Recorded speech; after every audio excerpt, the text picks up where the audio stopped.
नमस्कार दर्शक हो, लीड महाराष्ट्र या बातमीपत्रात आपले स्वागत आहे। आज आपण मल्लेवाडी येथे आहोत आणि मल्लेवाडीमध्ये याच आठवड्यात जे भव्य असं उद्घाटन झालं ते जिल्हा मध्यवर्ती बँकेच्या शाखेचं उद्घाटन झालं आणि मल्लेवाडीला पहिली बँक मल्लेवाडीमध्ये आली। कारण मल्लेवाडीमध्ये याच्या अगोदर पतसंस्था होत्या, मात्र बँक नव्हती। कोणतीही बँक नसल्यामुळे इथल्या शेतकऱ्यांच्या, विद्यार्थ्यांच्या, महिलांचे अनेक हाल होत होते। कारण या गावामध्ये बँक नसल्यामुळे दुसऱ्या गावामध्ये जायला लागायचं। मात्र मल्लेवाडीमध्ये जिल्हा मध्यवर्ती बँकेची शाखा आली आणि या शाखेचं ओपनिंग झालं। आमदार जयंत पाटील साहेब असतील, आमदार खाडे साहेब असतील, माननीय मनोज बाबा असतील किंवा खासदार विशालदादा पाटील असतील, हे सर्वजण आले होते आणि त्याच दरम्यान मल्लेवाडीमध्ये हे शाखा उद्घाटन झालं। याच्यामुळं शेतकऱ्यांचे प्रश्न मिटणार आहेत, त्यांच्या शेती कर्जाचे प्रश्न मिटणार आहेत, विद्यार्थ्यांच्या संदर्भातले जे काही प्रश्न आहेत ते मिटणार आहेत। महिला सक्षमीकरणासाठी हे एक महत्त्वाचं पाऊल म्हणून जिल्हा मध्यवर्ती बँकेची शाखा इथं आल्यामुळं इथं महिलांचं सक्षमीकरण होणार आहे। लघु कर्ज असतील, मध्यम मुदतीची असतील, दीर्घ मुदतीची कर्ज असतील, ह्या कर्जांचं वाटप इथं होणार आहे आणि मल्लेवाडीच्या विकासाची एक वेगळी वाटचाल, एक वेगळी दिशा मल्लेवाडी गावाला मिळणार आहे। आज आपल्याबरोबर जिल्हा मध्यवर्ती बँकेचे संचालक माननीय बाळासाहेब होनवरे साहेब आज आपल्याबरोबर आहेत। साहेब नमस्कार। साहेब मला सांगा, फार मोठं काम झालं। गेल्या एका तपापासून इथं प्रयत्न चालू होते तुमचे की बाबा मल्लेवाडीला एक बँकेची शाखा आली पाहिजे आणि मल्लेवाडीतल्या शेतकऱ्यांचे असतील, महिलांचे प्रश्न असतील किंवा जे व्यापारी छोटे छोटे आहेत त्यांचे जे काही प्रश्न आहेत ते मिटायला पाहिजेत, अशी जी तुमची तळमळ होती त्या तळमळीतून गेल्या एक तपानंतर, एक दशकानंतर इथं जिल्हा मध्यवर्ती बँकेची शाखा आली। साहेब काय सांगाल याच्या संदर्भात? खरं तर माझा शेतकरी फक्त स्वप्नावर जगतोय, पुढच्या वर्षी चांगले येईल, पुढच्या वर्षी चांगले येईल असं प्रत्येक वेळेला स्वप्न बघतच जगत असतो। ते मला सुद्धा एवढं वाईट वाटतंय की आपण शेतकऱ्यांसाठी काय करू शकतो का? कारण आज जिथं साखर कारखाना, सूतगिरण्या, मोठमोठ्या इंडस्ट्रीज उभा करणाऱ्याला त्याला आम्ही पैसे देतो। जिल्हा बँक खऱ्या अर्थाने शेतकऱ्याची बँक आहे।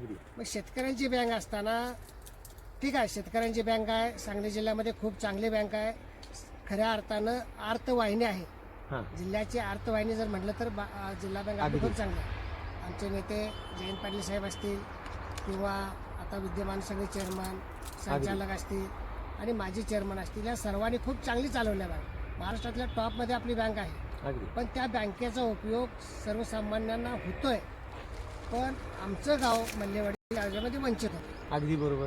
आणि RBIच्या धोरणाप्रमाणे गेल्या 35 वर्षामध्ये सांगली जिल्ह्यामध्ये सांगली जिल्हा बँकेला शाखा वाढवण्यासाठी मान्यता दिली नव्हती। त्याच्यामध्ये NPA प्रकरण असतील किंवा बँकेचा वसुलीचा विषय असेल किंवा बँकेचं धोरण असेल किंवा ऑनलाईन बँकिंगचा असेल, सुविधा असेल, वेगवेगळ्या सुविधा ज्या होत्या त्या सुविधा कमी असल्यामुळे आपल्या बँकेला मान्यता दिली नव्हती। आता बँक आमची एकदम टॉप लेवलला गेलेली आहे। महाराष्ट्रामध्ये 5-3 मध्ये टॉप 3 मध्ये आमची बँक आहे। त्याच्यामुळे आम्हाला सर्व बँक आता धोरणाप्रमाणे RBIच्या आम्हाला पहिल्यांदा 10 शाखा 4-5 वर्षापूर्वी मान्यता मिळाली, बरोबर, आणि 10 शाखेचा प्रस्ताव द्यायचं ठरलं। 10 शाखा आहेत आपल्या। आमच्या संचालकामध्ये प्रत्येकजण संचालक, अभ्यासू संचालक आहेत, व्हिजन असणारे संचालक आहेत आणि आपलं गाव डेव्हलप व्हावं, माझा परिसर डेव्हलप व्हावा म्हणून प्रत्येकाने आपापल्या तालुक्यामध्ये शाखा मागितल्या। मी सुद्धा त्यावेळेचे चेअरमन होते आमचे, त्यांना विनंती केली, त्यावेळेच्या संचालकांना विनंती केली, नंतर सुद्धा आता विद्यमान आम्ही संचालक चेअरमन आहोतच, बरोबर, त्यांना विनंती केली आणि मल्लेवाडीमध्ये मी शाखा घेतली। या शाखा घेतल्यानंतर मी तुम्हाला पहिल्यांदाच म्हटलं की शेतकरी हा फक्त आशेवर जगतो। अगदी आज माझी बाग स्वतःची आंब्याची बघितली, ज्यावेळेला मोहर आला त्यावेळेला एवढा मोहर आला होता की लोक बघायला येत होते। त्यावेळेचं शूटिंग तुम्हाला दाखवलं तर आश्चर्य वाटेल, एवढा मोहर आला होता की यावेळेला आंब्या त्याला कटिंग पेलणार नाहीत, त्याची कटिंग करावं लागेल अशी परिस्थिती। आणि आज बघा किती म्हणजे अल्प प्रमाणात झालं, रोगाचं प्रमाण झालं, बरोबर। शेतकऱ्यांना मदत करण्याच्या हेतूनं आणि शेतकऱ्यांच्या बरोबरच आमच्या गावातले तरुण आहेत, माता भगिनी आहेत, उद्योग करतात आणि जिल्हा बँक हे सुद्धा वटवृक्ष आहे। त्याच्यामधून आपण शेकडो उद्योग करू शकतोय। त्याच्यामध्ये एखादा तरुण असेल, त्याला वाटलं मला छोटंसं हॉटेल काढायचं आहे, तो काढू शकतो। एखाद्याला वाटलं मला PMGP, CMGP या ज्या योजना आहेत त्या योजनेतून मला ट्रॅक्टर घ्यायचा आहे, मला एखादा 4 चाकी वाहन घेऊन तो भाड्याने लावायचा आहे, आयशेअर वगैरे घ्यायचं आहे, असं घ्यायचं आहे, वाहन कर्ज असेल, JCP असेल, पोकनेल असेल, सर्व कर्ज आम्ही देऊ शकतो तरुणांच्यासाठी। अगदी साहेब, या माध्यमातूनच हे जरी खरं असलं तरी सुद्धा महिलांचं एक सक्षमीकरण या बँकेच्या माध्यमातून होणार आहे. महिलांना लघु उद्योगासाठी इथं कर्ज मिळणार आहे साहेब, आणि त्याच्यामुळे इथल्या महिला सक्षम होणार आहे. शासनाच्या धोरणाप्रमाणे महिला जे बचत गट आहे, उमेद गट आहे, त्याच्यासाठी आम्ही प्राधान्याने आमची जिल्हा बँक काम करतेच. प्रत्येक शाखेमध्ये आता आमच्या 225 शाखा, आता 226 शाखा झाल्या. आता मल्लेवाडीमधली शाखा झाली 226 शाखा एकूण सांगली जिल्ह्यामध्ये आहे. आणि प्रत्येक शाखेमध्ये महिला बचत गट आहे. महिला बचत गटांना आम्ही उद्योग व्यवसायासाठी मग 10 ते महिला असतील, 20 महिला असतात उद्योगासाठी देतो. त्याच्यामध्ये लोणचं असेल, पापड असेल, एखादा चटणी शेवया मशीन मशीन असेल, आणि किंवा दोन पत्रोळ्या करायचं एखादं छोटंसं युनिट चालू असेल, डाळ प्रक्रिया असेल, कोणतंही महिलांनी एकदा फक्त व्हिजन दाखवलं, स्वप्न दाखवले की स्वप्नाला आकार द्यायचं काम आमची जिल्हा बँक करते. जिल्हा बँक करते. त्याच्यामुळं या महिलांचं सक्षमीकरण असेल, शेतकऱ्यांना जी कर्ज मिळणार आहे त्यासाठी आता त्यांना मिरज किंवा इतर गावांच्या मध्ये जायला लागणार नाही. आता त्यांची सगळी कामं तिथे त्यांना सगळी कर्ज इथे मिळतील. मात्र ह्या सर्वातूनच एक तरुण उद्योजक सुद्धा, जे आता तरुण मुलं काही आहेत, जी शाळा शिकून सुद्धा नोकरीच्या शोधात न लागता स्वतःचा उद्योग व्यवसाय करू इच्छितात, त्या विद्यार्थ्यांना पण किंवा त्या युवकांना पण इथं एक चांगल्या पद्धतीचा प्लॅटफॉर्म तयार होणार आहे. छोटे मोठे उद्योग त्यांच्या हाताला सुद्धा इथं म्हणजे काम मिळण्याच्या दृष्टिकोनातून ही बँक मदत करणार आहे. आता काय झालंय, आमचा तर आग्रह असणार आहे की माझं स्वप्न आहे की आमच्या जिल्हा बँकेला 99 वर्ष पूर्ण होऊन 100 वर्षामध्ये गेलेल्या बँक, शतक महोत्सव वर्ष आम्ही चालू केलेला आहे. आणि मग जिल्हा बँकेनं 100 वर्ष पूर्ण केले. 100 वर्षानंतर माझ्या गावामध्ये बँक आल्या. माझ्या गावामध्ये आले म्हणजे नाही, पूर्ण जिल्ह्याची बँक आहे. जिल्ह्याच्या शेतकऱ्यांचं हित, जिल्ह्याच्या तरुणांचं हित, जिल्ह्याच्या महिलांचं हित आम्ही बघणारच आहे. पण जिथं वाढपी आपलं असतं ते थोडंसं जास्त आपल्या बाजूला डाळ वाढायला बघणार. म्हणून आम्ही बघतो माझ्या गावामध्ये जर महिला, माझा एक हेतू आहे, उद्देश आहे की 100 उद्योजक मला यावर्षी निर्माण करायचे. 100 वर्ष पूर्ण व्हायच्या अगोदर 100 उद्योजक निर्माण करायचे, जे नोकरी मागणारे नसतील, नोकरी देणारे असतील, असे उद्योजक निर्माण करायचे. मग ह्या महिलाला महिला आर्थिक विकास महामंडळ आहे, जिल्हा उद्योग केंद्र आहे, यांच्या दोघांच्या मार्फत वेगवेगळ्या प्रकारचे ट्रेनिंग असतात. PMGP, CMGPच्या योजना असतात. उमेद महिला गटासाठी वेगवेगळ्या प्रयोगाचे उद्योग असतात, प्रशिक्षण असतात. हे सुद्धा प्रशिक्षण सुद्धा देण्याचा मी माझ्या गावामध्ये प्रयत्न करणार आहे. महिलांच्यासाठी एक कोऑपरेटिव्ह संस्था एखादी स्थापन करता येते का? महिलांची कोऑपरेटिव्ह संस्था स्थापन करून त्या महिला सभासदांना 100-50 महिला सभासद करून घेऊन प्रत्येक सभासदाला प्रत्येक छोटा 1,00,000, 2,00,000, 3,00,000पर्यंतचा उद्योग करायचा. त्याच्यामध्ये महिलांना 35%, 50%, 60%पासून 90%पर्यंत सबसिडी आहे. अगदी बरोबर. आणि त्याचं ट्रेनिंग, मार्केट, रॉ मटेरियल, या सर्वांचं ट्रेनिंग आम्ही महिलांना देण्याचा प्रयत्न करणार आहे. त्याच्यामुळे एक तर शेतकरी समाधानी राहणार आहे, युवकांच्या उद्योग वाढीला चालना मिळणार आहे, युवक जे छोटे मोठे उद्योग करणार त्याच्यासाठी, आणि महिला सक्षमीकरणाचं एक महत्त्वाचं पाऊल आपण म्हणजे याच्या पुढं आता पडणार आहे मल्लेवाडी गावचं. याच्यामुळं मल्लेवाडी गावचा सर्वांगीण विकास होणार आहे. मल्लेवाडी गावचा सर्वांगीण 100% विकास होणारच आहे. महिला सक्षम होणारच आहेत. आणि महिलांच्या मल्लेवाडीबरोबर माझी पत्नी आता जिल्हा परिषदच्या डायरेक्टर झाल्या.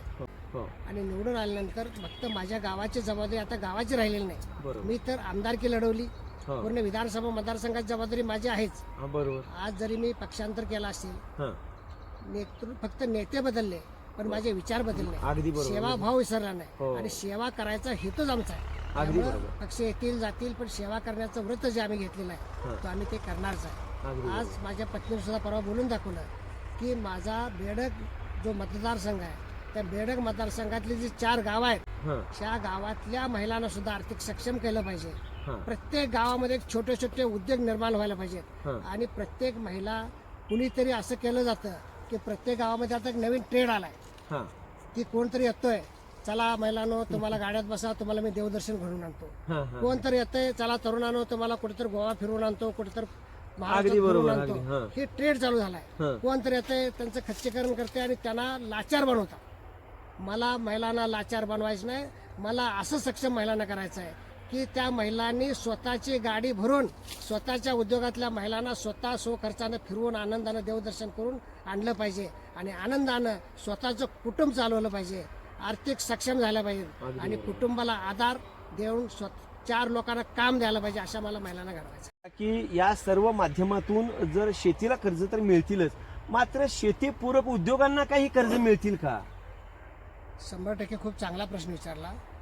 आता महाराष्ट्रामध्ये सेंद्रिय शेतीला खूप महत्त्व यायला लागलं आहे. हो आता विषमुक्त शेती हो करणं गरजेचं आहे आणि तो सुद्धा आम्ही प्राधान्यानं गट शेती हे सुद्धा करणार आहे. शेतकऱ्यांना प्रशिक्षण देऊन विषमुक्त शेती करण्याचा प्रयत्न करणार आहे आणि प्रक्रिया उद्योगाला तरुणांना आम्ही प्राधान्य देणार आहे. मग प्रक्रियामध्ये बरेच असतात.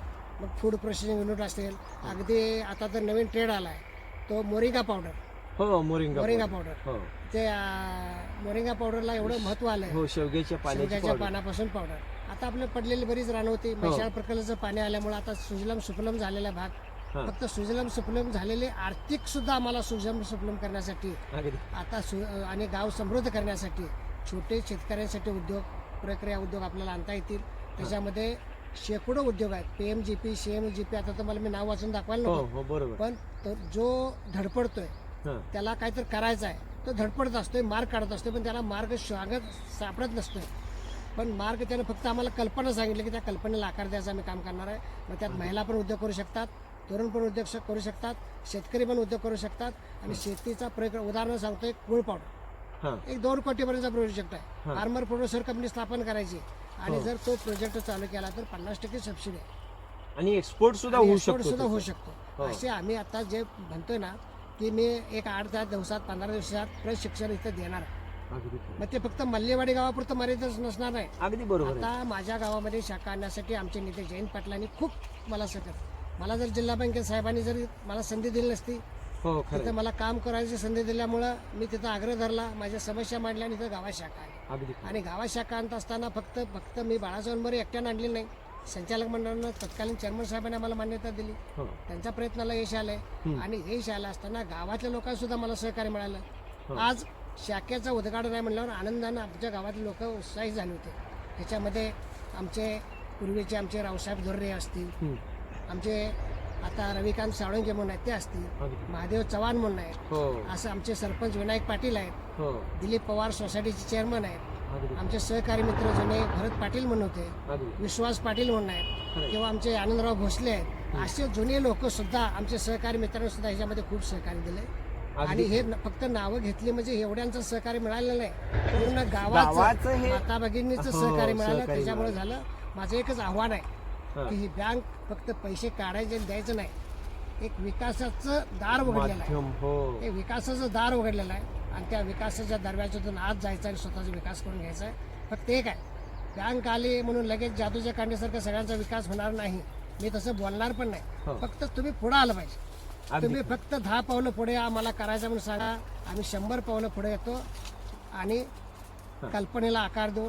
त्याला मार्केटिंग असेल, परत प्रस्ताव असेल, विक्री असेल, सगळं आम्ही त्यांना मार्गदर्शन करतो. दिवशी आमदार खाडे साहेबांनी आपली भरभरून स्तुती केली आणि सांगितलं की गावासाठी बाळासाहेब भुनमुरे यांनी जे प्रयत्न केले आणि त्यामुळंच कुठेतरी ही बँक येऊ शकली, त्यामुळं बाळासाहेब भुनमुरेंच्या प्रयत्नांना यश आलं असं ते म्हणायला लागले खाडे साहेब. नाही, खाडे साहेबांनी कौतुक केलंच आणि सगळ्यांनीच म्हटले की बाळासाहेबांच्या प्रयत्नामुळे बँक आली. खरं आहे, माझ्या प्रयत्नामुळे बँक आणली, बँके आणण्यासाठी मी प्रयत्न केलाच.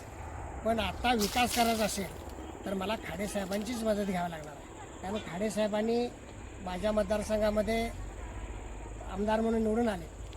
मी आणि ते 20 वर्षीय विरोधक होतो. बरोबर. पण आज 20 वर्षामध्ये 18 वर्षामध्ये खाडे साहेबांचं ऑफिस सुद्धा पायरी चढली नव्हती.